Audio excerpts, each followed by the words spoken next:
तो फ्रेंड्स, तो आज हम बहुत ही आसान तरीके से प्रेजेंट परफेक्ट कंटीन्यूअस टेंस के वाक्यों को बनाने के नियम सीखेंगे उदाहरण सहित। जैसे हमने यहाँ पर एक वाक्य ले लिया है, वह 4 बजे से अखबार पढ़ रहा है। तो इसमें हमें सबसे पहले जो मेन पॉइंट समझना होगा वो होगा प्रेजेंट परफेक्ट कंटीन्यूअस टेंस की पहचान, कि हम ये कैसे पता लगाएंगे कि जो हमें यहाँ पर ये वाक्य दिया है वो प्रेजेंट परफेक्ट कंटीन्यूअस टेंस का ही दिया गया है।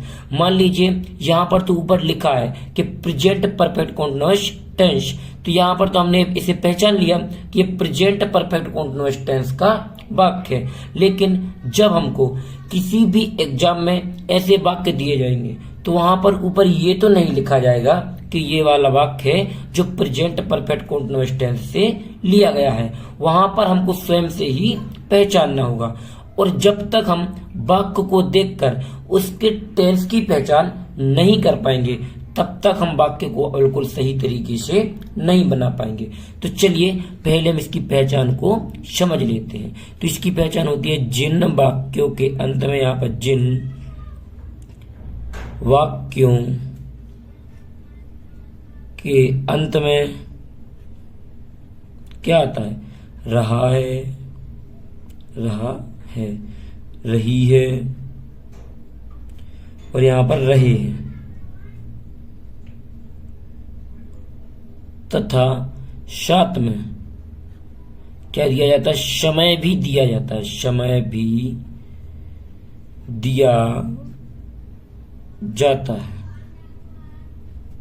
उसे हम क्या कहते हैं, उसे हम present PRESENT present perfect PERFECT और continuous CONTINUOUS present perfect continuous tense, वह प्रेजेंट परफेक्ट कंटीन्यूअस टेंस से कहते हैं। यहां पर एक बार और समझ लीजिए, जिन वाक्यों के अंत में रहा है, रही है, रहे हैं तथा साथ में समय भी दिया जाता है उसे हम प्रेजेंट परफेक्ट कंटीन्यूअस टेंस से कहते हैं। जैसे हमारा यहाँ पर वाक्य दिया गया है, वह 4 बजे से अखबार पढ़ रहा है, तो लास्ट में क्या है वाक्य में, रहा है, रही है या रहे है। यहाँ पर क्या है, रहा है, और प्लस यहाँ पर 4 बजे समय भी दिया गया है। तो हम इन दोनों को देखकर ये तुरंत समझ लेंगे कि जो हमारा वाक्य है वो प्रेजेंट परफेक्ट कंटीन्यूअस टेंस से लिया गया है। चलिए अब हम आपको यहाँ पर वाक्य को बनाना भी सिखा देते हैं। जैसे हमने यहाँ पर वाक्य लिख लिया, क्या है हमारा वाक्य, हुआ है 4 बजे से अखबार पढ़ रहा है, क्या है, पढ़ रहा है। तो चलिए हम इस वाक्य को अब बना लेते हैं। तो इसको बनाने के लिए हम आपकी सहूलियत के लिए एक छोटा सा फॉर्मूला भी बता देते हैं, जिसकी सहायता से आप इस वाक्य को बिल्कुल आसानी से बना लोगे और समझ जाओगे। आपको रटने की कोई भी जरूरत नहीं पड़ेगी। तो चलिए यहाँ पर देख लीजिए फॉर्मूला, यहाँ पर होता है, यहाँ पर मान लीजिए फॉर्मूला। तो जब हम इस तरीके के वाक्य को बनाते हैं तो उसमें सबसे पहले क्या लिखते हैं, कर्ता लिखते हैं। सबसे पहले क्या लिखते हैं, कर्ता लिखते हैं। फिर हम हैज या हैव, क्या लिखते हैं, हैज या हैव। एक वचनकर्ता के साथ हैज का प्रयोग और बहुवचनकर्ता के साथ हैव का प्रयोग किया जाता है। फिर इसके बाद हम बीन लगाते हैं, क्या लगाते हैं, बीन लगाते हैं। फिर इसके बाद लिखते हैं मेन वर्ब, क्या लिखते हैं, मेन वर्ब, और उसमें लगाते हैं ING, क्या लगाते हैं, ING। फिर इसके बाद हम कर्म लिखते हैं। फिर इसके बाद लास्ट में हम क्या लिखते हैं, यहाँ पर सिंस SINC सिंस या फॉर लगाते हैं। तो निश्चित समय के लिए सिंस और अनिश्चित समय के लिए फॉर का प्रयोग किया जाता है। फिर इसके बाद हम समय की स्पेलिंग यानी समय को लिखते हैं। तो चलिए हम इस फॉर्मूले के हिसाब से इस वाक्य को बना लेते हैं। तो इसमें सबसे पहले क्या है ना, कर्ता। तो कर्ता इसमें क्या हुआ है, तो ही माना क्या होता है, वह है। अब आना है हैज या हैव। तो एक वचनकर्ता के साथ हैज और बहुवचनकर्ता के साथ हैव। तो यहाँ पर क्या हुआ है, एक वचनकर्ता, इसलिए आएगा यहाँ पर हैज, HAS। अब क्या आना, बीन, तो BEEN। फिर क्या ना मेन वर्ब, तो मेन वर्ब से पढ़ रहा है तो रीड, READ, रीड माने क्या होता है पढ़ना, इसमें लगेगा ING क्योंकि मेन वर्ब में ING, तो यहाँ पर लगा देंगे ING। फिर आना कर्म, कर्म क्या है अखबार, तो न्यूज़पेपर NEWSPAPER, ये क्या हो गया न्यूज़पेपर मीन्स अखबार। अब आना सिंस या फॉर, तो निश्चित समय के लिए सिंस और अनिश्चित के लिए फॉर। तो निश्चित समय हमारा वह समय होता है जो निश्चित पता है, यहाँ पर क्या 4 बजे, तो यहाँ पर हमको निश्चित पता चल रहा है कि क्या 4 बजे है, फिक्स समय है 4 बजे, तो इसीलिए यहाँ पर आएगा सिंस SINCE। अब आना है समय, तो 4 बजे, तो फोर FOUR, फोर मीन्स क्या होता है 4, और ओ क्लॉक मीन्स बजे, ओ क्लॉक CLOCK, यहाँ पर ओ क्लॉक मीन्स क्या होता है बजे, यानी 4 बजे। तो किस तरीके से बना, he has been reading newspaper since 4 o'clock, यानी कि वह 4 बजे से अखबार पढ़ रहा है।